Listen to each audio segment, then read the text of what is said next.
We are here at the PPG Arena, and I have the honor to meet Valtteri Puustinen, right forward of the Pittsburgh Penguins, right? Yes. But because Finnish is the world language of hockey, the other world language of hockey, we'll do this in Finnish, and I'll subtitle it for you so you can practice. Valtteri, tosi mukava nähdä sinua täällä. Kiitos, samoin. Me ollaan Carnegie Mellonin yliopiston kanssa kehittämässä tänä vuonna niskasuojia. Erityisesti, koska on tietenkin tapahtunut jonkin verran onnettomuuksia tässä viime aikoina. Niin Valtteri, ensimmäinen kysymys. Mikä on sun suhde niskasuojiin? Voitko vähän kertoa, että minkälainen rooli sillä on ollut sun jääkiekkourallasi?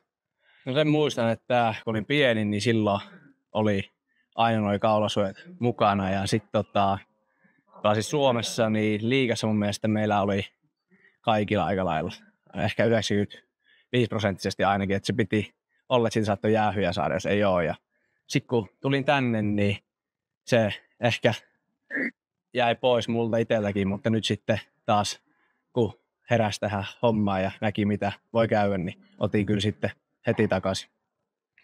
Mikä on sun fiilis niin kuin on joukkueessa keskimäärin, että kuinka paljon porukat pitää kaulasuojia ja kuinka ei, ja mitkä saattaa olla sellaisia syitä, että minkä takia ne ei pitäisi?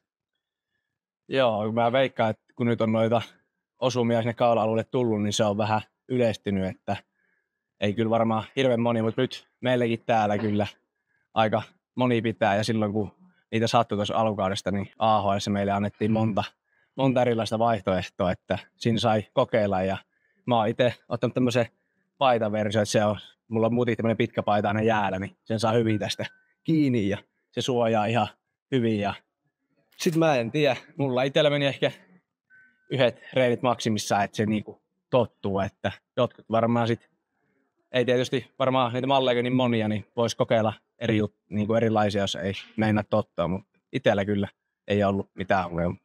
Mitkä on sellaisia ominaisuuksia, mitkä kaulasuojassa niin pitäisi olla? Me ollaan kuultu muilta pelaajilta, että saattaa hiostaa liikaa, saattaa niin rajoittaa liikkuvuutta. Mitkä on sellaisia ominaisuuksia, mitkä tässä sun mallissa nykyisestään, minne kanssa sä voit niin pelata?